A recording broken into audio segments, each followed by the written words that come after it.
But yeah, we're live again. So all right, let's go back through the way. We're just everyone. This is so we're back, and we just finished Hazbin Hotel season 1. We're on initial thoughts. Well, that was fun.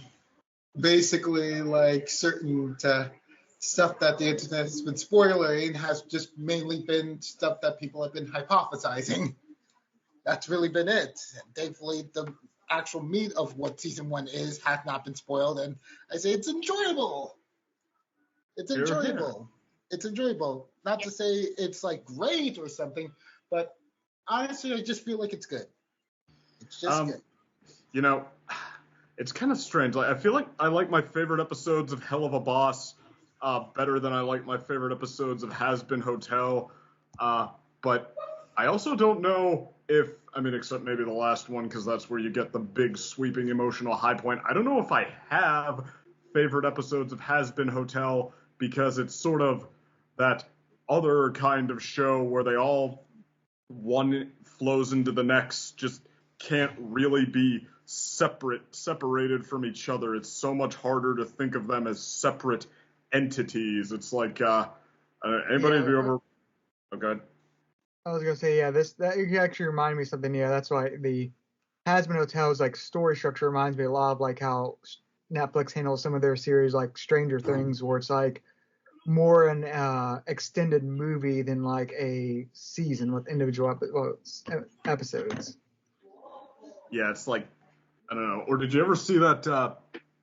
There's a video floating around YouTube by some kind of like big shot Canadian pianist called How Mozart Became a Bad Composer, which is clickbaity as all hell, but yeah, the argument is more interesting than that makes it sound. He claims that Mozart, and I quote, inside of him had, as every creative person does, a battle between an inventor and a curator. And as Mozart was getting older, the curator was winning, as he had every right to do. But what I missed from Mozart is any sign of protest from the inventor.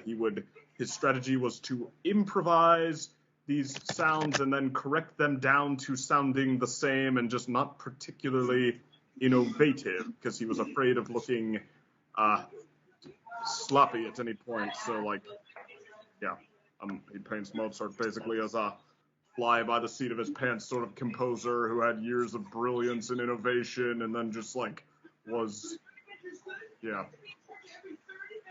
settling for the form. And meanwhile, Beethoven, he says, like, every one of his compositions sort of leads into the next one. Like, yeah, he would have some lightweights along the way, but then, like, yeah, if you break it down as he does, you can see how that lightweight then gave inspiration for the Fifth Symphony, the big dun dun dun dun dun dun dun dun. Like, and I guess that, to me, that's that over-explained difference between the two. It's kind of like how I would compare the two shows. Hell of a Boss, like, kind of wants to talk about something different every episode, and, like, sometimes it has these slam bag, magnum opus, any idea we have is fair game sort of episodes, and sometimes it has, like, a slow week, one that, like, has good qualities, but is kind of a dud or just kind of not as exciting. And while Hell of a Boss, Hazbin Hotel, on the other hand, even though, like,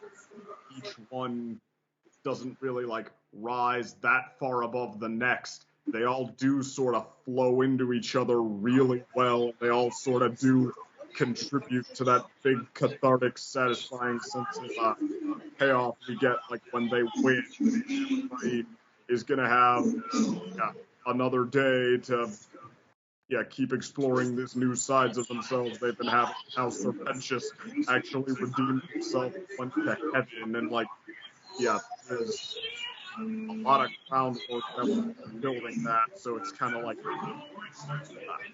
I don't know, it's kind of surprisingly hard to compare the two. I'm like, yes, I like Hell of a Boss better, because I feel like I'm going to be taking, like the things I'm going to be carrying with me longer, like Moxie's big confrontation with his dad, or, like, his big night, like, falling to pieces because of the hurts he's had in his life coming all back. the unification with Fizz, like, so there's that. But on the other hand, it's like, I don't know, there's a lot of cathartic feel good in those last 5-10 minutes of Hazbin Hotel, and it feels so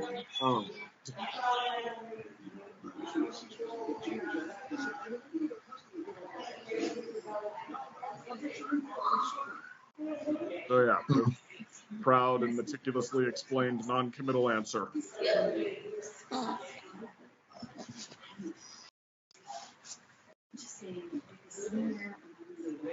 So, yeah, I definitely do agree with like your sentiment about it, because I feel like this is like Hazbin Hotel with like how it feels from like the first season. It's like the boilerplate version of like what Hell of a Boss was in season one.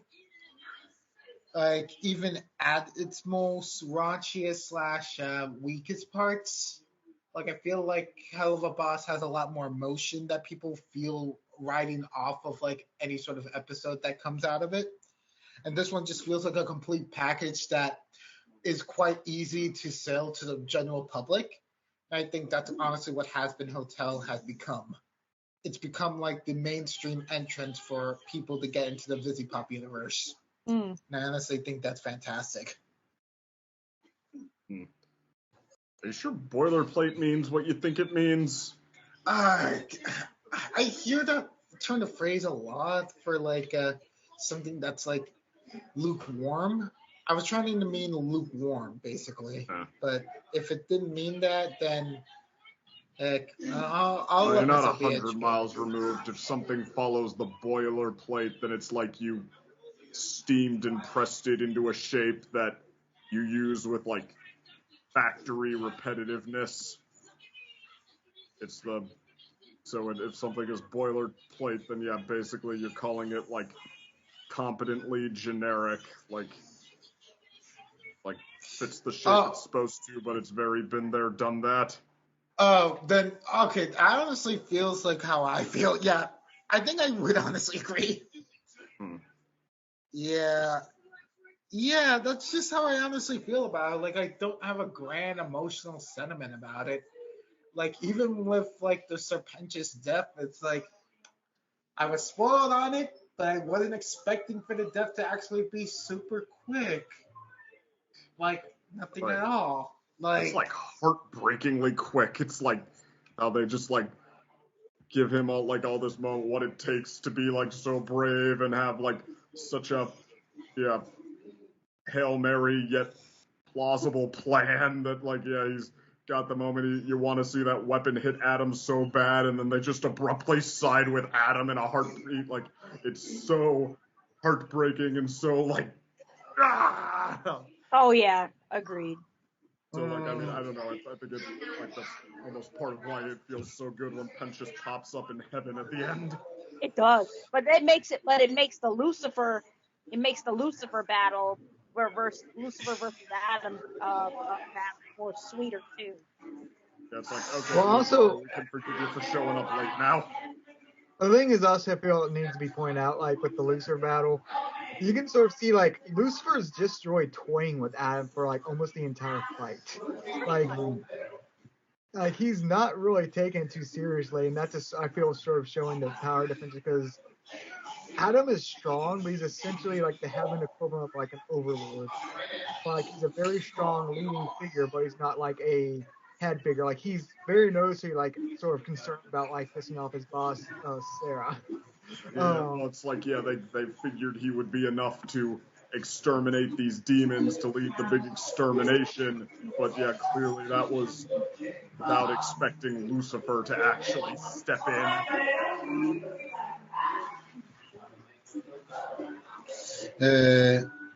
I guess aside from that, it just felt kind of like weird, like just seeing like Cherry Bomb there, even though she's not really gun ho for the whole hotel experience, or really Charlie's like thing. Yeah, Cherry Bomb feels like the truest chaotic neutral, just like a very because I feel like it kind of person, maybe with some goodwill and loyalty towards Angel Dust. I mean, I think that's Pretty sort much. of what they went for. They just Angel Dust didn't get very much attention in the last 2 episodes. But I think that's the main reason she's here, because her and Angel Dust are ride or die friends. Yeah. Yeah, but I just needed a bit more something in the background to like showcase like Cherry's concern for Angel, and that's the whole reason why she's even there to begin with. It just seemed like something that they felt to convey through the episodes, really. Well, I mean, then I don't know, because then again, we have seen that like Cherry does not mind riding with Angel to like blow up some enemies and risk her life that way. Like, I mean, she's clearly not opposed to the yeah. She doesn't have an allergic reaction to the possibility that she might die. It's I don't know. It's almost like if it's kind of like on one hand we didn't get the explanation, and you figure, okay, well she doesn't care if they get redeemed or not, so there would have to be one. But at the same time, I'm like, okay, so do we need it? I feel like it would be very, very what you expect. Oh, you have a way to kill angels now. Cool, that sounds fun. Yeah, I'll fuck some angels up with you. Yeah. Yeah, that sounds like something I would like to hear her say. I still maintain that the exterminator angels. It was when he was like, destroy that ass. It was so hilarious. Like where even Adam's like, dude, chill, dial it back a bit. I thought I mean, that's funny there. I was like, wait a minute, Adam, you're telling her to chill. I thought you would have said the same thing. Yeah, that one was just Adam a would've little said the graphic same for him. yeah, that's going to be like interesting going into the next season, because Lou isn't necessarily as strong as Adam, at least as of now, but she is ruthless and also competent. Less sloppy, as Alistair would put it. Yes. Yeah, that's the thing, is like it's sort of like getting a sort of worse, like, yeah, they beat Adam, but like it's sort of, I mean, like how like I don't really watch soap, I'm aware of like the Homelander from the Boys show.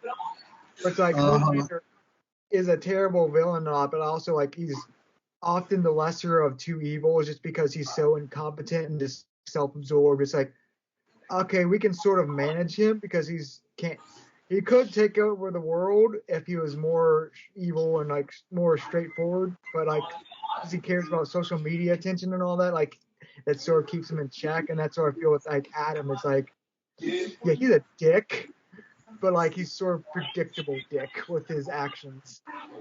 He's like right in that upper right hand corner of neutral evil, where he's like almost in chaotic neutral, and for that matter, almost in chaotic evil. But like, yeah, I feel like his right hand lady are like what? Approaching lawful neutral. But also that reminds me of like one thing I mentioned earlier before we were watching. Like, I feel like like for heaven and hell in this show, one of the cool themes is like feel heaven, hell. Obviously is going for a redemption thing, like that. Even some people who commit sin can be redeemed, sort of. That's sort of. Even if not everyone can be redeemed, like it's the idea that like some people should be, so you should at least offer the option. In heaven, I feel like the thing they're going to go with is essentially they brought up like the idea that once you're in heaven, like you can never ever commit sin, like set for life. And I feel like they're going to go with heaven, the idea that like absolute power corrupts absolutely, sort of thing. It's like, yeah, Adam might have gotten heaven because of technicality or whatever, but like since he can never basically go to hell now, he abused the hell out of that power. And like essentially, since they can never technically can't ever commit any sins, or if they're locked into heaven, it allows them to be corrupted. So, not necessarily earned it to heaven, they are sort of like have gotten corrupt because they can't be corrupted. Yeah, well, actually, that brings up a fan theory here. Like, okay, if Sir Pentious can die, giving it redeemed, giving his life for a noble cause, and go to heaven, could Adam now go to hell? Oh, I saw that. I saw that theory too. Some people have said, "Oh, what if Adam is born as a demon?" They said what? Oh, said. Oh, I was saying. I've seen that theory too. Where people have asked, like, "Hey, what if Adam is born as a demon in hell?"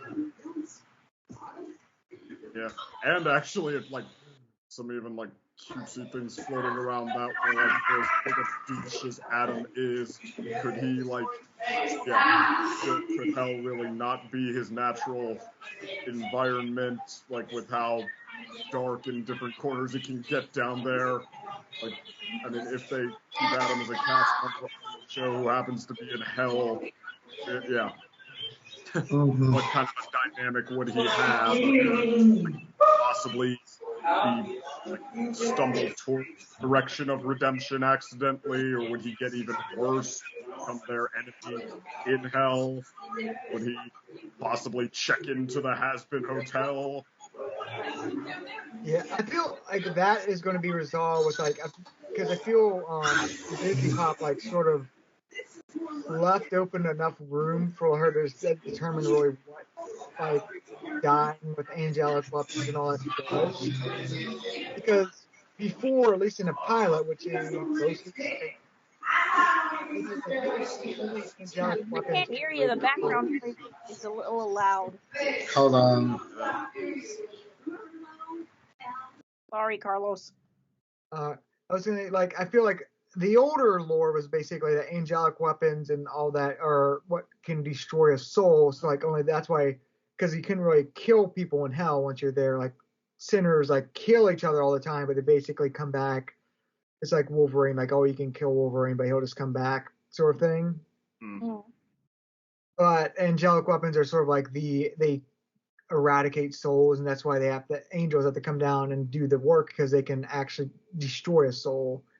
So Adam was technically, yeah, and Adam was technically killed with an angelic knife, so his soul is in theory, eradicated.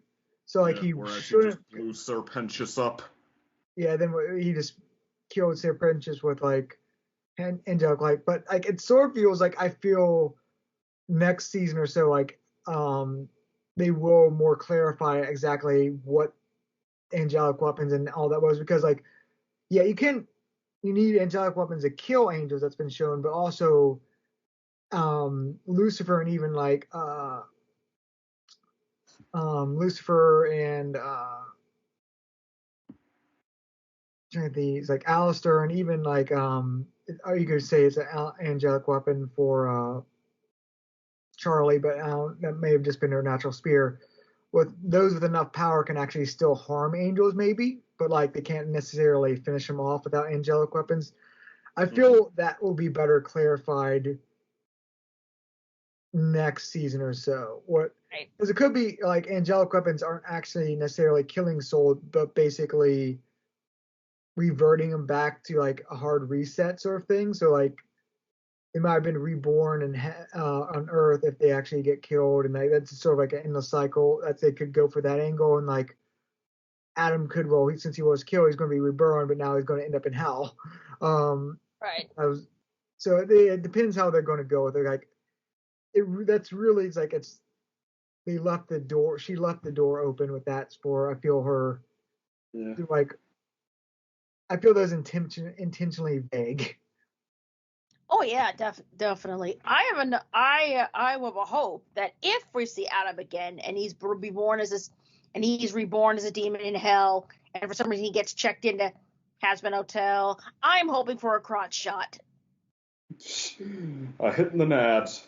Yes, I'd actually be more content with castration, but if that's too much, a hit in the nads would be fine. I am kind of wondering, like, okay, if he ends up in the Hazbin Hotel and they have to like make him comparatively not bad. Like, what is his,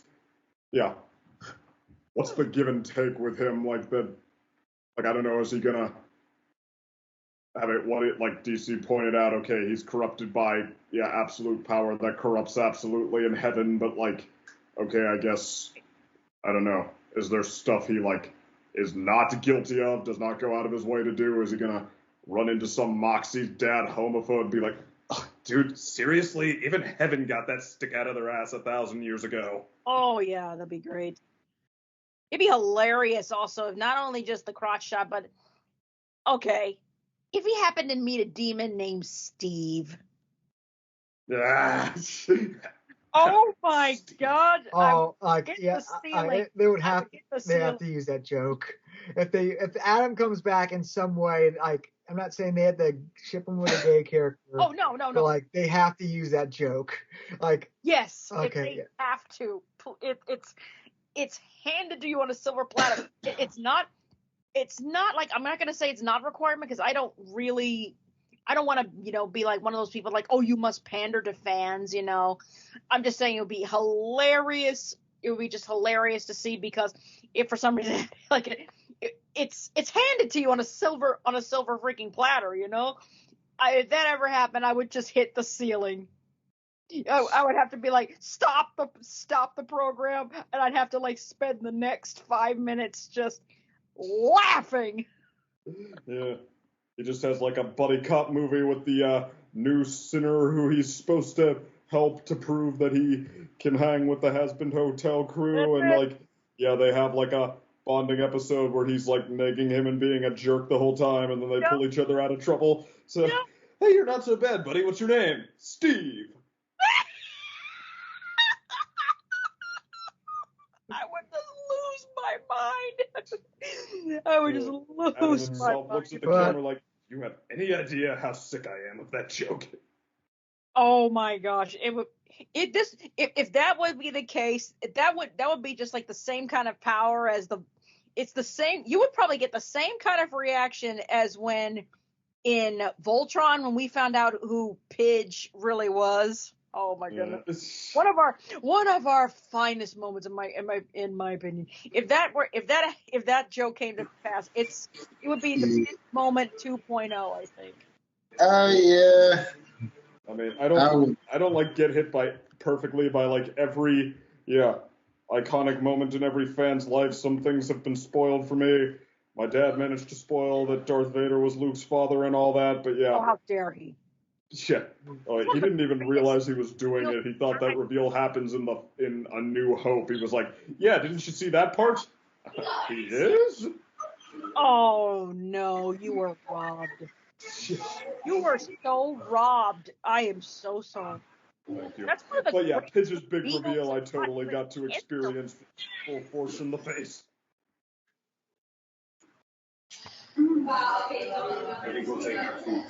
Yeah, plus side of that series not getting the attention it deserved is we actually got it not spoiled. Yeah. I got a question though. Where's Eve? Eve has been slightly mentioned in passing, but we haven't seen Eve, or there's been no real mention of Eve yet, right? Yeah, I don't know. It was mentioned where like Eve is or not, because like I mean we had that line from Lucifer implies that she and Adam split. So like I don't know. I'm just wondering if it's going to be like, okay, we got what we wanted out of Adam. We don't have to like cover every single corner of his lore. Or maybe they will on the other hand, and she'll have something to say about it. But yeah, like I don't know. It's like I feel like they're leaving themselves room to not use her, if that makes sense. Yeah, I think it was sort of implied that, like, at least joked by Lucifer in that thing, like, oh, he got together with Eve too. But yeah. That's right. Yeah, because Eve ate because Lucifer in the form of a snake tempted Eve to eat the apple and from the tree of knowledge and all that fun stuff. And they're okay. But I actually do want to agree with you. I agree with you second that. I'm sort of 50-50 if Adam will come back in some way or another. But like if he does come back, I don't see him being a main character or main villain. Yeah. like I feel him being the side character because like I feel the series is going to move on from Adam and to bigger fish to fry. Yeah. I mean, yeah. He should be a comedic relief on it. He should be a comedic I mean, relief, yeah. honestly. Yeah, that's the way I see him. That's the way I do see if Adam comes back. I feel he'd basically be a comedic relief, but also like he'll come back just to sort of show how the system actually works with like reincarnation and like being killed and how heaven and hell and all that. That's the one reason I could see him coming back to sort of like one just a joke of him to sort of torment him a little bit, but also to show like, oh yeah, Sir Pretentious could go to heaven as an angel, but also angels can fall now, and that's what it actually means to be killed by angelic blade, and like what it. If they do go into that more, that's I feel where Adam will come back, not as an actual like main thread or side character, but as more of a sort of a B plot character. Yeah, well, I will say, like, when Serpentius joined the hotel, I mean, the show, like, used him to an extent where, like, they made, no bones about the fact that, like, Angel Dust was still the soul moving towards redemption that the show was actually interested in, that they actually had, like, a long, deep-seated, ongoing arc planned for, while giving you enough of Serpentius so that he had a role among the cast, and you could get into him too if you liked him.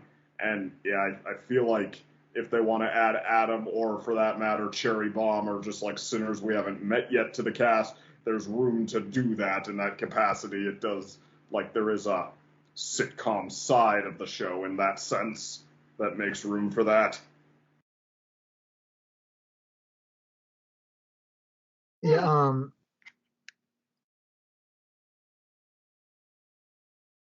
yeah, shoot out a train of thought. I was going to say, Nifty for that matter. Like, yeah, you get enough of them so that there's stuff to get into and enjoy and play off of what the other characters without, like, yeah, get it, like, crowding the main spotlight that's supposed to take place between the central characters.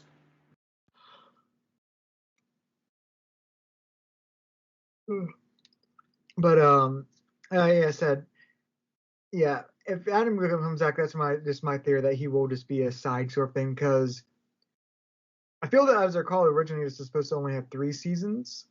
I have a feeling it won't be just that, just because it has been rather successful for Amazon and all that, and since Busy Pop's thing is originally from webcomics, like as any webcomics thing goes, it always goes longer than you expect.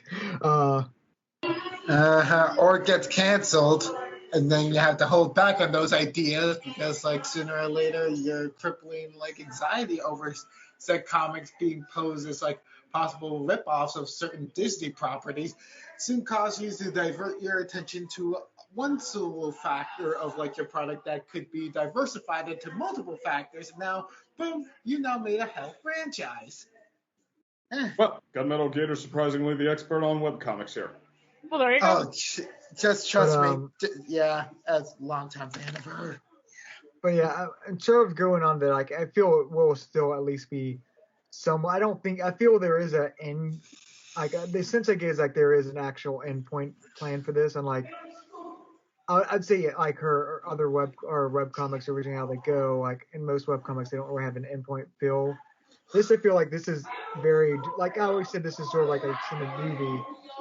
I do feel that there is an endpoint that we are moving towards at a steady pace. So I feel like even if we get more than 3 seasons, it will just be like 4 or 5 total seasons, not like 10. It won't be going on like we were just talking about The Simpsons and like I feel there is an endpoint, and like going on to that, like I feel like Adam.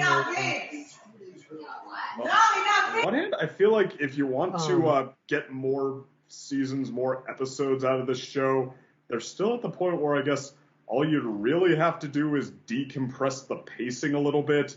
Because, I mean, I feel like they managed to string it along. Like, I feel like they get a little underrated for their pacing because they managed to make it not feel flat out rushed, but they still get a lot into one episode. Like, nothing ever takes too long to accomplish. It, yeah, keeps humming along at a pretty good pace. Like, Angel was not even serious about redemption in episode 1, and then by episode 5, having gotten, I think that was after his song with Husk happened, or was it 6, whatever it was, he's their star witness in the notion that their redemption is working. But so I feel like, yeah, just like if you want to like really drive something home, really twist the dagger a little more slowly, you could probably get like a whole other season just out of making that your approach. Yeah, I mean, like I said, I feel it could be more extended slightly than its original, like, rumored of 3 seasons. That said, I feel like I said they are moving on a set end goal, which I appreciate just because that's the one thing, especially anime, manga, and all that's like, I appreciate when a series knows, like, not to overstate its welcome, has a clear ending and goal, and, like, it moves towards it. Like, there's a lot of quality to that, I feel. And since there is sort of a franchise that has with Hell Boss, you can still have like life in this universe. Yeah. But like going back to what I was saying, like, yeah, I do actually feel like, yeah, that's what I sort of appreciate there. This season actually did progress rather far because I thought that it was less ambiguous than I thought it would sort of end on. Like, one, we already have a successful conversion with Sir Princess. We already have like Lilith, like that, like sort of, it was a cliffhanger, but she was revealed. And then we also had like even Angel Dust. Like, Angel Dust progressed a lot more faster than I thought it would be by the end of the season. I thought that would be drug out like through 3 or 4 seasons, and it was not till the end. Like, okay, I'll somewhat try to take this redemption seriously. No, he's actually going full. We're trying to actually achieve redemption already by the end of season 1. Yeah, I guess it's just really having to deal with like the whole deal with like Valentina. That's really the big thing, probably anchoring him still. Oh, totally. Yeah, that's the one thing. That's one future plot points I feel will be addressed. Is like, I brought this up as a fan theory, like myself. Is like, what if like you can't go to heaven? Like, we will still establish what gets you to heaven, but like, what if one thing is like you have to actually have control of your own soul fully? It can't be vows if it's going to go to heaven. Yeah, like you can't be chained. Like it be like if you gave away your soul, which would be really sort of dark and depressing because sort of like it's like reinforcing the idea like you can make one mistake that sort of like dooms you for eternity. It's like, yeah, that would be a really dark subject for it to sort of tackle. As much as ever writing fan fiction is always a notion I've held off at more than an arm's length, I do very often, if I like the thing enough, have like wish list scenes that in my head, and one of them is how they finally rescue Angel from Val. Like, I totally want to run back on Charlie, like getting mad and shifting into her demon form, and like, yeah. Oh, like my favorite fan comics I've seen that have come up with ideas like, it's like, oh yeah, Lucifer finds out that Val licked Charlie's arm, licked Charlie. It was like, oh, rip his tongue out. It's like, oh, I enjoyed the fan content I've seen from that so much. Oh, yeah, that does sound like it'd be fun, but I mean, even more, like I felt like we were so, heck, I'll speak with Hazbin Hotel etiquette. I felt like we were totally cock-blocked when, Angel jumped in front of Charlie and stopped her from, like, unleashing her demon side, or Agreed. like agreed. we were totally deprived of evil, angry Charlie. It was like a moment of a bunch of murder boners cried out and then went silent. Yeah, that's one thing. I totally hope though that was like but my sincerest wish list is that was actually like a precursor, and we're going to get the actual thing we want there later. I want like Charlie, I don't know, showing up late one night trying to tell Angel something important and seeing Val bully him through the window and just like going full full Stolas on the dorks at the end of that episode on Valentino. Like, you really think I can't do anything to help him because you've got a contract? Oh, that's so naive. It's almost cute. I like that. I want like monstrous images and dark shadows flying at Valentino as Charlie explains all the things she can still do to Valentino himself, regardless of the fact that he has Angel in a contract, until Val very much agrees that it is in his best interest to, get out of Angel's life and stay the fuck out of there forever. He'd be like, you forget. I'm the princess of hell. I'm the princess I totally of want hell. a slow My burn, dad, ramming that down his throat. rules your ass. What part of the princess of hell don't you understand? I could put you in the kind of porn that doesn't get big box office releases. Ooh, I like it. But yeah, that's one thing I do look forward to is like it hasn't been said, but I feel it's implied that like Charlie's a lot stronger than she lets on. It's just that her personality to like very non-confrontational, but also in general sort of like wishing for free will. Like she doesn't wish to impose her authority on others. And we just sort of at the very end of like the last episode, sort of got to see where she's emotionally enough to sort of push past her own blocks. And we even seen when like Adam tried to punch Lucifer when like she was saved, like we really got a taste like, okay, now she was really starting to like let go, like even if it was only for like a split second. So like I feel at some point we will see Charlie like unleash her full demon like princess might, but at the same time I feel they will sort of go like and her original, they will sort of reinforce like, oh, her original not wanting to throw around the authority is actually sort of the best thing. I feel they might also go down that route. Yeah, well, I mean, like, this all happened because Charlie is Charlie, and I feel like they're not going to disown that fact. But yeah, like, and as a matter of fact, I guess you could honestly argue that in the big finale here, we basically, that was supposed to be the, Charlie, just because she's nice doesn't mean she's not packing a good punch. We see her, do the magic girl transformation into a demon and ride the dragon up to challenge Adam, and honestly not do that much worse against him than Alistair did, for example. Like, heck, at least she got a wound in on him. Like, Alistair, he lasted longer. Say how satisfying that was when she, like, sucker punched and stabbed him. Yes. The magical, she did the magical girl transformation, but the good thing is I don't consider it a magical girl. It is a magical girl transformation, but at the same time it's not, but only because of how short it is.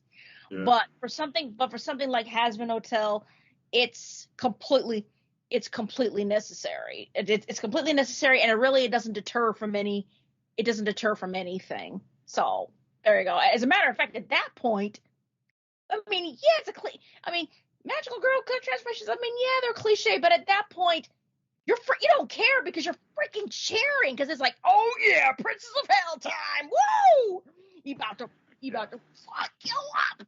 Oh. Yeah, I mean, if anything, I'd say the thing that we haven't seen from Charlie is like we haven't seen what pushes her over the edge. I mean, like everybody has their thing that they're honest to God offended by, and actually, I think the closest.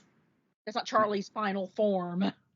Yeah, well, I mean, like the closest we've come to seeing it from Charlie, I think kind of is that first scene with Angel and Valentino where she, was suddenly in the mood to power up and put Valentino in his place. But, and of course that got cut off. And I feel like if there is something they're leaving off screen for us to see later, I mean, they just got done showing us Charlie's power. But okay, I feel like, what's that quote about how, like, something can't be reasoned with, fascism or something like that can't be reasoned with, it can only be defeated. Like, okay, I mean, I feel like if there's something they're building up with Charlie the demon, it's her point where she says, all right, there is nothing left to do with you. You will be put in your place. I still will maintain that there's a part where Charlie will, for one, okay, I'll admit there's a little bit of a wish list I've got. One, Adam crotch shots. Many of them. Or number two, Adam castration, preferably by Nifty, because Nifty would so do it because Nifty would do it. She would 110% do it. At number 3, Charlie or Lucifer ripping out Val's tongue. In that order, please. And a side of fries. Boy. Yeah, well, violence is pretty much the norm in this show, now that you mention it. Violence! Yes. Boy. It isn't. I mean, I don't know. Like, I feel like this would have been more of like a massive novelty like 10 years ago, back when the whole internet reviewer thing started. Now it feels strangely more at home. But yeah, like for as edgy and as bloody as like Hazbin Hotel gets sometimes, it wears its big bleeding heart on its sleeve. That is true. Yes, that is true. It's raunchy. It's raunchy and such. It's raunchy. It's funny, but there's heart to it. Yeah, and it's not even like, I don't know, like when South Park has heart, for example, where they have to couch it in like, oh yeah, well, Butters' big heartfelt inspirational speech was, still, I mean, he still called someone the F word, or he still said like, or he still gave a graphic description of how bad they're going to get owned, whether he's nice or not, or something like they had to. They had to make sure that the edgy boys still thought they were cool. This genuinely doesn't seem to feel that need, which is, I'd say like a sign of how the trends, if not the times, are changing. I would say if you've got Butters is probably the only reason South Park has any kind of heart on it, in my opinion. So, but if you've got Butters saying, "Oh, he'll fuck you up," Yeah, well, I mean, like it's had Kenny, going, Mysterion or whatever it is for his sister. I mean, like it does do it. It just has to like, couch it in lots of, but we're not doing it too hard, right? We're still edgy and cool and all that, and like,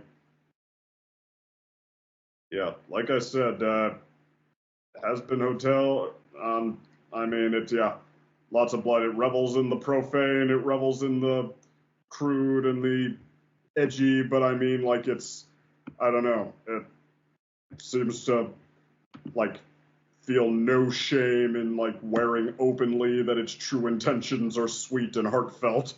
Exactly. There's an interesting thing, I think, at the core of Hazbin Hotel. It's really, it's so much fun with this. It's like, I have a feeling like this is all about, it's even though it's all about heaven and hell, but I think the core of it is like redemption, is the idea of redemption. Like who really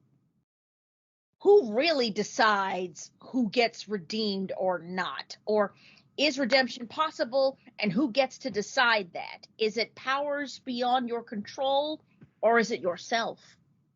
But like that though that's the one thing that was actually, I was surprised was answered this quickly. That season is like, they can be redeemed as Serpentish. I love it. I love it. With Serpentius, and I love that scene with Serpentius, and he's like, "Wait, what? He's in heaven?" And then the look on Emily and Sarah's faces. Oh! Yeah, that's another thing that makes me think like Sarah's like, "Oh shit," and Emily's like, "Yes, it works." Yeah, I've seen memes of that, which like basically Emily's like, "Yes, it works," and then Sarah's like, "It worked." It's like, oh shit. Yeah, like Emily, big smile, Sarah's big horrified expression. Yeah.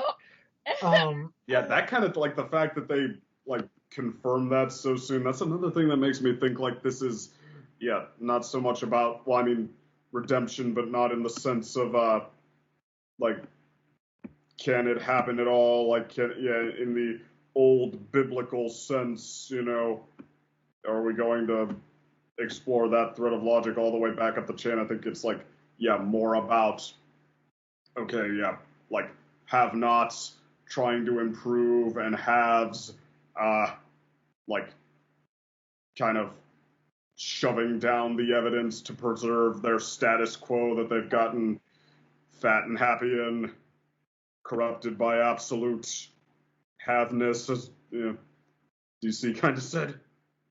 Yeah, like I feel like I said that sort of could be the metaphor here. So like it'll be more broad, but sort of like how someone, if you're from a rich family like it's easy to maintain wealth if you reach a certain level, like where Yeah. it's sort of like it'd be sort of intentionally stupid to like sort of like go from like a 1% to like not 1%. Like you can lose more money, but like over a generation, like your ability to fully lose is like you said to be sort of more or less a straight moron or be taken advantage of, and you really in that case it's because you're a moron. um Yeah, like the fastest ways to make money involve having lots of money a lot of the time. And I feel like that's sort of like not the maybe direct metaphor, but like sort of like a parallel one with this. So it's like, yeah, once you like the sort of flaw with heaven right now is like, yeah, once you're in, and you can never not be there. At least if you're at least if you were a human. Like it seems heavenly born creatures like cherubs don't get that luxury as we've established with Hell of a Boss. But heaven But must also be insane. If heaven is a lie, if hell ain't forever and heaven is a lie, but also heaven must be insane if you've got somebody like Adam in heaven. Yeah, that should already be a red flag. I'm like, because everybody has this stereotypical about angels being like not like how Adam is, but at the same time, it could easily be that way too. It's all about, I think in this case, it's turning. This is one thing that's so fun that Hell of a Boss and Hazbin do is that they turn the idea of like angels and everything, and they completely like turn on its head. They make them. They're not like all sweet and kind and everything. You'd think an angel would be like Charlie or like Emily in this case, but no, they're all jerks. Yeah, well, I mean, yeah, that points to like the classism thing being what they have in mind with like, yeah, how did they get in there? Much like, yeah, some of the people we held up for so long, like I don't know, randomly, Andrew Carnegie, he got to have a good several decades being synonymous with charity instead of that giant flood that killed thousands of people from his country club that he and his buddies didn't maintain because fuck you, that doesn't affect us. Yeah, and like that's why I say I like feel like the sort of theme of heaven is like at least in this world it's going to be like that's why I say I feel like how the overall series is going to end is like they're basically going to fix the broken system, or it's going to be like they're going to set up a path for redemption, but also sort of like you can't really do whatever you want in heaven. Like I feel that's going to be changed because like that's what I feel like how Adam got in. Like one, I feel Adam sort of got in because of technicality with whatever happened with the Eve and Apple and all that. Because Adam's because he was God's creation. So the first man. But on top of that, I feel like him being in heaven just where like he literally can't do any wrong made him worse. Like it brought out his worst tendencies. Agreed. And like sort of played up his ego, like because he's a very like clearly someone who has a very fragile ego, and that's sort of his thing. And I did see someone like break it down, like it almost seems like they intentionally went through the checklist for what makes a narcissist and just tried to hit like every single one. The low empathy, the fun at others' expense that only you think is funny. But I'm sorry, go ahead. I was gonna say that also reminded me. I forgot brought up like the one meme that's also popped up in his like is like when Adam's face mask got removed and it was like oh no, he's hot. I've seen that meme. No, Adam ain't no. Even if I saw like Adam really is human underneath that mask. Okay, interesting, and also cool technology. Like the mask moves when you talk. Heavy technology. That's kind of cool. So, but yeah, seeing Adam's face and the mask being removed, and like he never removed that mask the whole time unless it were punched off of him. And that I want to agree with you about the fragile ego because he never took that freaking mask off until it got punched off his face. Yeah, I mean, it seems to be some kind of uniform because like all the angels were wearing it. It got knocked off Vaggy's face too. Like all the mask Exorcist had the things. missing eye,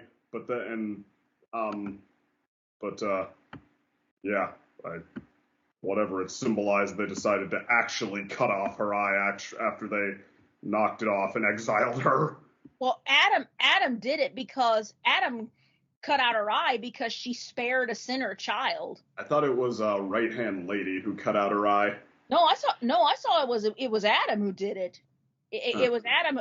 It was either No. It was sort of shown with shadows, right, where I think it was sort of implied to be. I think it was Luke.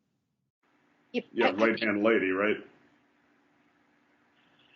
Because I think Adam was there when she lost her wings, like that. So I think Luke was the one that actually cut it. Was it Adam or was it Luke that actually cut out her eye? I thought if it was anyone we know, it was Luke. Because she did said, "I'm going to take your other eye." I think I got to watch the episode again, but I think it was Luke. But I think it was Luke who initially cut out Vaggy's eye, and then either Luke or Adam that ripped off her wings the first time. But you were right. Second, Adam was there. Adam watched. All right. Yeah. But actually, it was good. Like going back to what I was saying earlier is like one part of the reason, like I said, I feel Adam is just going to be a side character if he does come back, is because I feel we will move into. I feel this, at least by the finale, sort of sets up several main villains that will have to become. Like one is Emily. I feel is obviously going to be the main enemy from heaven, like, and she's going to represent like basically the ends justify the means kind of evil. What about Sarah? I think Sarah's more that. Oh, it could be. Yeah, like we don't know who's it gonna be. It could be Sarah, Lilith, or Lute. No, I was saying I feel there will be several sort of main villains, sort of not working together, but sort of like furthering their own goals. Like I feel Sarah will be one of the main villains at the end. I think I might have said Emily by very bad accident. But Sarah, I feel obviously will be like the main villain from heaven. Besides Luke would be this sort of an underling sort of lieutenant. The Silver Surfer to Sarah's Galactus. Yeah. And that's where I feel that go. But I also feel like there's another, like, not really named up yet, but like whoever is controlling Alistair's chain, yes, they will be a force unto themselves, and Alistair will be sort of aligned to them, but it's sort of like I feel it will be very Sauron and Saruman. Yeah, we are allies that are trying to backstab each other. So I feel like both Alistair and his master will be like other main villains, and then I have no idea what they're going to do with like Lilith, because I feel she's definitely going to be an antagonistic force. But I don't know if she's necessarily going to be like the final league sort of thing. I think I have a theory about Lilith, and I have a theory, and I know there's a lot of people have been commenting on this. A lot of people think that Lilith is the one who has Alistair's chain, that apparently Alistair's somehow working for Lilith. And that she holds and there was some sort of deal with those two. There's some sort of deal with those two, and it involves like, okay, I'll do this for you, but you gotta watch my kid. Which I've seen that brought up, but I don't think that's necessarily. I just don't think she's the one necessarily, because Alistair is like, it was from what we've seen in the opening and also from the season, like throughout the series, Alistair's interest in Charlie, it seems to be of his own fruition. My tongue is twisted right now, but I feel that's volition. Volition, where it's like he seems to be going for Charlie just because he sees her as someone to manipulate to get his final goal. Not like that seems to be his own idea, because it seems like feels like he can use Charlie to do something, make a deal, or like get around to where he can use that to break his chain by. Oh yeah. So like I feel that's his own drive there. It's like he might actually. That's what I feel. Alistair, like when it comes to like the final villains, I feel at least one of them will be redeemed or at least start the path of redemption. I feel that it will be Alistair. I don't know. I think it could be a possibility, but at the same time, I might have to disagree with you a little bit. I have a feeling Alistair is going to be a big bad. Like I said, that's what I have a weird feeling. I have like I said, I feel Alistair will be a final villain near like the season finale and all that, but I feel like he will be redeemed at the very end of that. Right. There's also another theory that's really cool about Alistair I really enjoy, is that what if Alistair is a medium for is a medium for something else, because he's the radio demon, and it always sounds like, and as you notice, his voice sounds like he's projecting through a speaker, right? Mm-hmm. So what if the radio demon is something else, and it's and Alistair is the avatar of what the true radio demon is? And I wish I could find the comment, but because I want to give credit to whoever came up with this theory, but it was really, really interesting. I was like, oh, what if he's an avatar for something else, you know? But like that's actually that's sort of adjacent to another theory I've seen. Is like one character that was sort of hinted at with material, Busy Pop and like behind the scenes stuff, because there's so much stuff from the previous versions of this, like where characters have changed and all that. Mm-hmm. But one of the things was like that what was established was like a character that she's like, oh, this character is like I drew that will be important later, but it won't be for a while. It was called Rue, and it was basically sort of a dark force possessing another body. Oh. And like the whole people believe is like Rue is short for the root of all evil. But you said Rue. Also, apparently that's another reference to Alistair's lore. Apparently, like that's who some people believe is like that Rue might be the one controlling, who like has Alistair's chain, who's like using him to basically corrupt.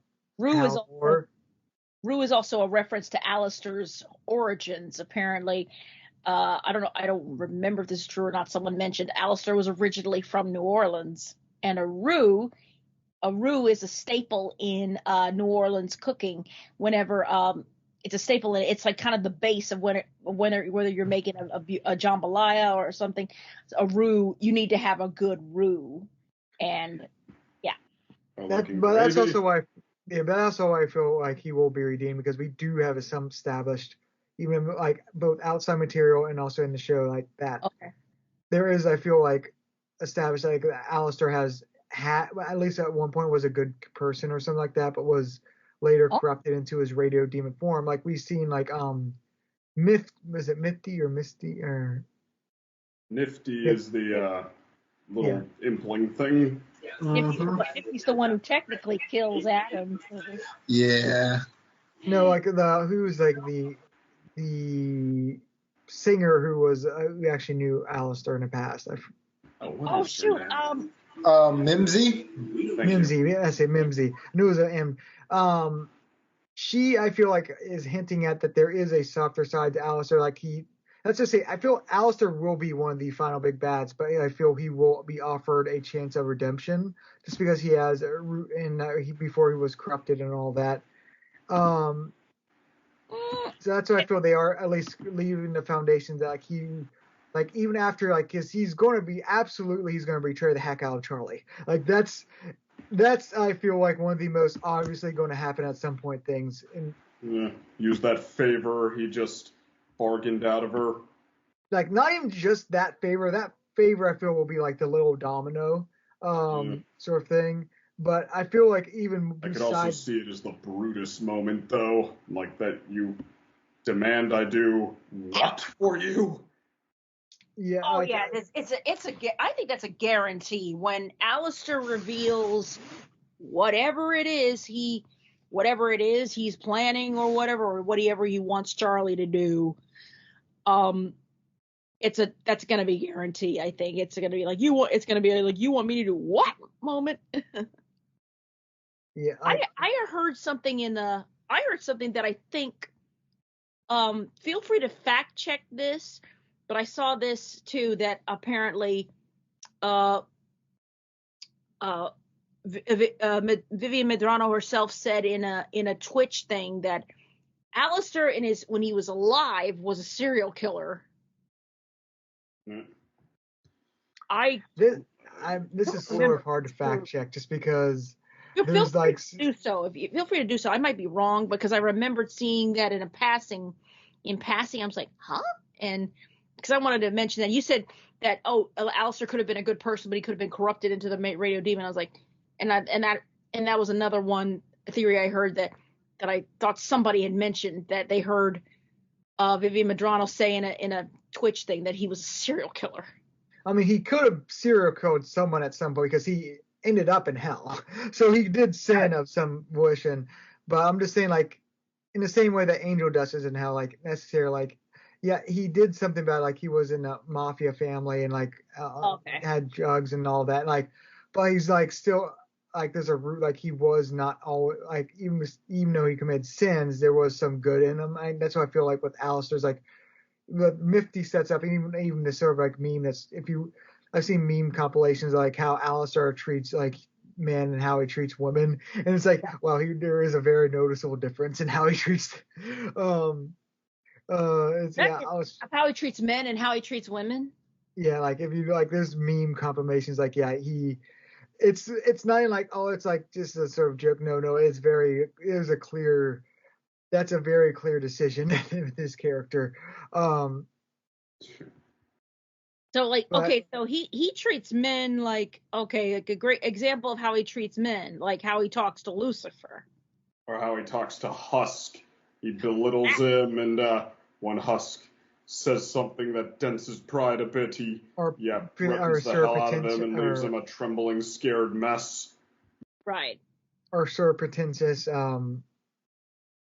how did he tend Sir Pretentious? He tries to belittle him too. He tries to, like say things that he knows will hurt him, like to zero in on how Pretentious was like trying to get into the big leagues and all that. So he constantly tells him he's forgettable. That's right. And also how he treats Vox, especially. Yeah. Well, his enemy, I feel like that one justifies itself. Yeah, that's one thing I'm curious. And with women, the ladies love Alistair. Seems so. But could that be like, more like his, like, a flaw in him, just like what he thinks will, get what he wants from each one respectively? Well, my theory is, like, they'll go back with his backstory when he was a human, is I feel like Alistair was a weak man when he was alive and often bullied or something like that, and like and I feel like he sort of might carry over some of that grudge, so he likes taking down like stronger, like that's like he sort of has a fetish of like taking down stronger beings and taking advantage of them, and like that's, I feel, will carry over from whatever he is, because we know broad strokes about a lot of their backstories but not their specifics. So yeah, like I forget, was Carlos, was Alistair like a pianist or a musician of some sort when he was alive? I felt Mifty mentioned that, I just can't remember what.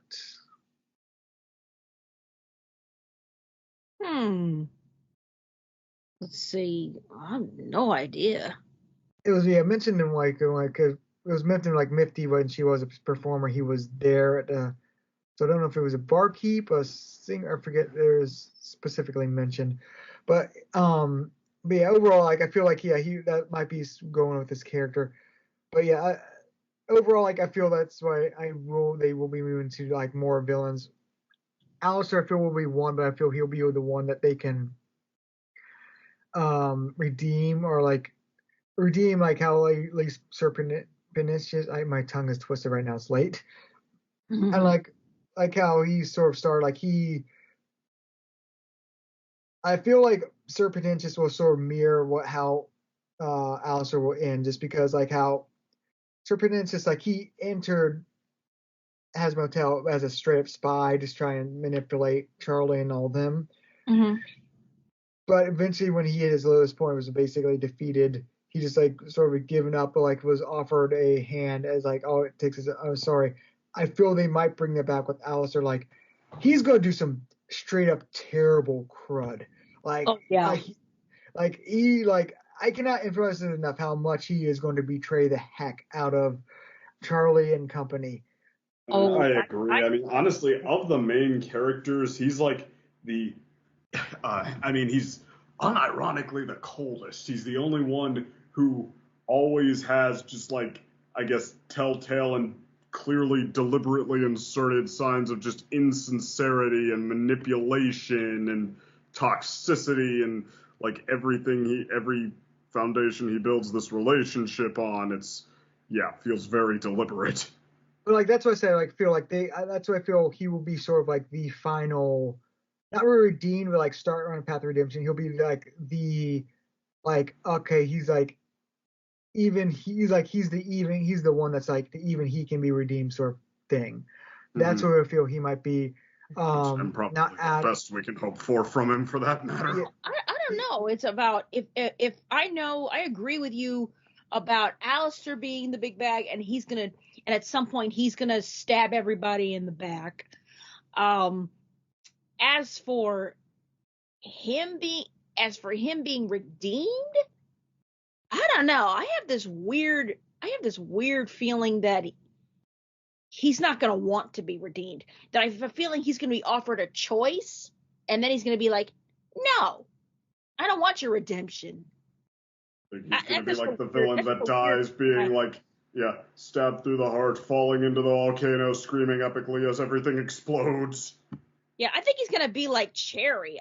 He's going to be like Cherry. Like, even when Angel was like, Cherry, you could come crush her. And she's like, no, I'm good. I love being who I am. I'm fine. I feel like it seems like they're another guy.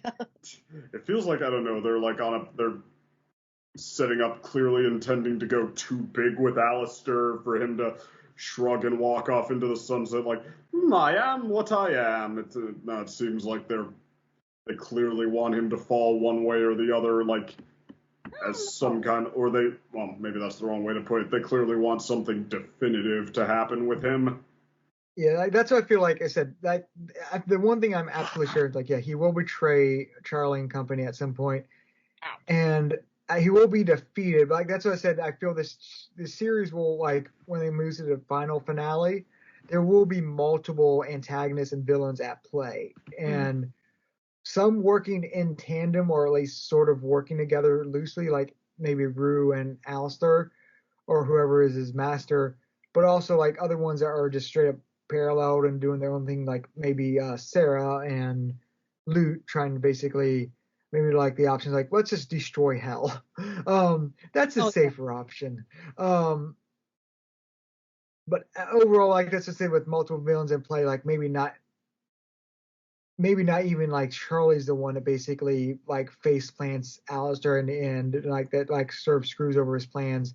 But like I say, like he will have plans that he will betray Charlie for, but something will end those. Like that's what I feel. He will be made as pathetic as Sir Pretentious was when he like was at the end of episode 1, where like he was just like, yeah, I screwed up sort of thing. Like that's what I feel like he will just be like laid low, like even more than Adam at the end of this episode 8. Like his plans will like blow up in his face in some way. I wouldn't mind seeing that. That's what I mean. Like that's what I want to be clear. I think Alistair, like, I don't think he'll be like at the peak of his power, like, you know what, I'll just turn around and beat him. No, he's gonna be like, his like bomb will go off in his face, and he'll be just like twitching around on the floor and like, okay, like maybe I should have not done that. Sort of thing. Like, yeah, he's going to get worse before it gets better, but like he's going to also feel pain before it gets better too. True, like he's already had his trusted staff broken in half by Adam. Yeah. That's gotta suck. Yeah. Well, I forgot to say this earlier, but it's kind of funny. It's like the the way Alistair's status comes out at the end. It's almost like they don't want what literally happened to him and to his team to be what his actual standpoint, his actual status to equal. I don't know, how do you say this? It feels like they want Alistair's standpoint, like his game piece on his own personal game board that he's playing, to have gone back a few feet. Like, it almost seems like they want it to follow the emotional arc that happens to him. Like, he got his ass kicked and he ran with his tail between his legs while Vox and Valentino cheered, where even though, if you look at just the larger context, if you look at the literal circumstances that changed, what happened is that his team won and nothing happened to him that he can't shrug off the next day and he's fine. And Vox and Valentino, if anything, the enemy base is an even better place now because it just had a massive victory. But no, for whatever reason, they seem to want the standpoint to be that Alistair has some recovery to do, and Vox and Valentino have a reason to say that they scored a point over him. That's a thought. Definitely.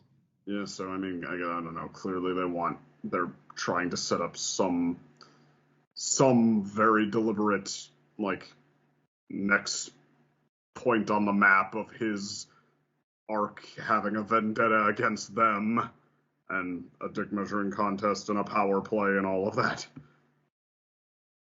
Yeah, I get another one between him and Lucifer, I bet. Well, actually, one thing is with Lucifer is I feel that sort of the one thing is that's what I feel some people theorize oh, Lucifer was who had Alistair's chain. Is no, definitely not, because he straight up never seemed to have met him before. Yeah. But my theory with why he particularly hated Lucifer is Alistair's always trying. He's basically a little finger figure was he was always trying to basically use chaos as a ladder to sort of get higher and higher up the totem pole of hell. Lie, manipulate, and cheat, and just sort of play the game to sort of to get as many souls as possible to become even more powerful overlord. That's sort of his thing. So he's always looking for more power. And then here's Lucifer, the king of hell, who's probably undeniably the most powerful being in hell too. And he doesn't do shit with his power, frankly. We don't see it there, but we as the audience know, he's just spent apparently a couple of decades making squeaky ducks. He has all this power, he doesn't use it, and that's I feel Alistair seems perturbed by that, particularly because it's here's someone who's all this unbelievable power and he just wastes it, squanders it, and he's was what I could do with this power if I had it, sort of thing. Huh. I saw a therapeutic breakdown on Alistair at there's actually a YouTube series where a professional therapist reviews these things, but yeah, her theory was that, okay, there's a lot of sociopathic tendencies you can see in Alistair, a lot of where he follows that diagnosis to the letter, how he enjoys finding that thing he can say to people who can hurt them, how he enjoys disturbing their sense of normalcy or their sense of safety, how he how everything he always says is to get something. So apparently what goes hand in hand with that is, okay, if you're always obsessed with this power, if the only thing that gives you comfort and pleasure is feeling like you can hurt somebody else or you can exert influence over somebody else, then what you really don't like to see is somebody who is more powerful than you move into your space and start saying that they want to be in charge in some way. That how that almost went without saying with Lucifer, with how he's powerful and he's the key character's dad. That, like, yeah, her theory was that was what kicked off the dick measuring contest with Lucifer. But like I said, like the going back, I feel like they are slightly laying some notes for that there is a path of redemption for Alistair, just because, yeah, undeniably he's like evil and corrupt right now. But there are some hints that he's not fully like irredeemable, just like the way like his last, like how his chat with Mifty at the very end when he's like talking about like, oh, aren't they a fun bunch of A cast? character Like, he doesn't have a reason to lie to. yeah, and I feel like he's generally seemed like he does not necessarily like he finds them they're like his friends, but like he finds them amusing, he enjoys their company sort of thing. And I feel that was established. And even when he had his emotional breakdown, like always like upset with himself, like how I almost died, what like they're gonna say defending my friends, how disgusting, like I feel he was disgusted sort of himself for generally having some feelings for the cast. Like Right. besides the manipulation. Unlikely, like I said, he went after Charlie because he feels he can take advantage of her. Like he's like, oh, this naive, like silly girl, Princess Belle, like I can use this to get for my advantage. Undeniably, that's why he went there. But I feel he does have some emerging feeling and enjoyment of her company, and like the hell bus. That's why I feel like they are laying some notes that he can be redeemed. Not before he gets worse. He will get worse. Oh, Yeah, yeah. well, I mean, I will say at very, very least, not for the fact that the standpoint that they're taking from him is that the other characters choose to see him as a friend on some level, and like even though they know he's, well, who he is, that like Charlie, for example, chooses to see him as someone who is not outside her model, that everyone can be redeemed. Everyone else chooses to see him as someone who occupies the hotel and works with them and shares this project they do for better or for worse. And I mean, that is a consistent part of their dynamic, and it doesn't seem to be for nothing. I mean, we don't have just like scenes of Alistair planning to himself where they're like hand waving all of the other stuff away. They're like, we're supposed to be rooting for him when he's fighting the people we don't like. We're supposed to be happy in some ways when he teams up with Charlie to lead the cannibals. So I mean, it definitely seems like they don't want the bond, the notion that they're friends with each other, to have been for nothing. And I mean, I guess like the absolute most they could minimize it is to say that makes the betrayal cut all the deeper. But yeah, I mean, I will agree, for whatever it is they're cooking, they definitely seem to want the notion hanging in the air between them that they're friends and their teammates to count for something. Right.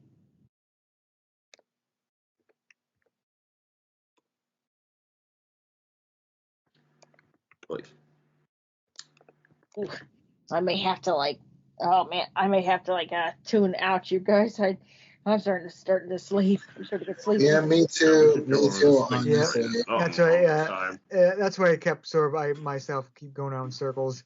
At some point, I might as well actually I'll go over the one news story I wanted to bring up, which is like I seen earlier. It was like, oh yeah, it's like, unfortunately, I think we did we mention that the death of the Dragon Ball creator, or Oh yeah. No, I don't think yeah, we haven't talked about it. yeah, there's that sad news which we haven't gotten, which is like, yeah, that unfortunately happened. And then I seen some news that's sort of a follow up. That's like literally as of this day we're recording. Like, oh yeah, it was announced that there's going to be a Dragon Ball theme park. My gosh. The problem, it's going to be in Saudi Arabia. Wow. I did hear that. Now that you mention it, Why? somebody had a tweet like, me seeing the Dragon Ball theme park, me seeing it's in Saudi Arabia, gift of somebody picking up their chair and throwing it. That sounds accurate. Because it's like not even the Japanese can even reach it, like unless they had a lot of money. Yeah, I sort of hate the idea that because I've seen that exact same meme, and then I have someone commented like, so part of the reason people are upset, not just because like another good park is opening in Saudi Arabia, which is very, very ethical questions with their government, to say the least. But on top of that, like there were rumors like, oh yeah, that Universal that might be their next thing, big thing they'd license is Dragon Ball. I was like, and then that the idea was playing in my head, is like, shoot, that is a great point. Universal have done a damn good job with it. Look what they've done with like Mario and Harry Potter. Like, shoot, like now I'm pissed. Really? I mean, like if you told, to be fair, if you told me a Dragon Ball theme park was opening, of all the places that would be high on the list for it to open, I would have never realistically assumed that I'm going to get to go there before I'm just a retired lottery winner. Mm.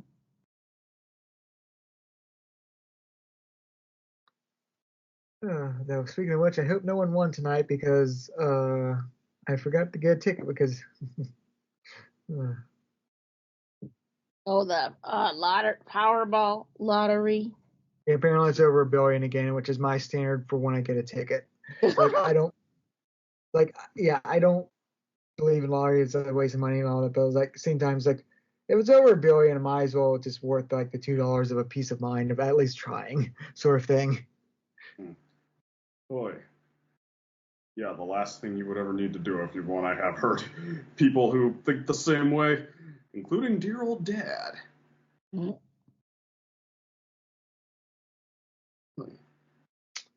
But yeah, it's almost 1 o'clock at this end when we're recording, so yeah, it's probably a good time to head out. I guess see y'all next time. Good seeing everybody. Bye. Ciao.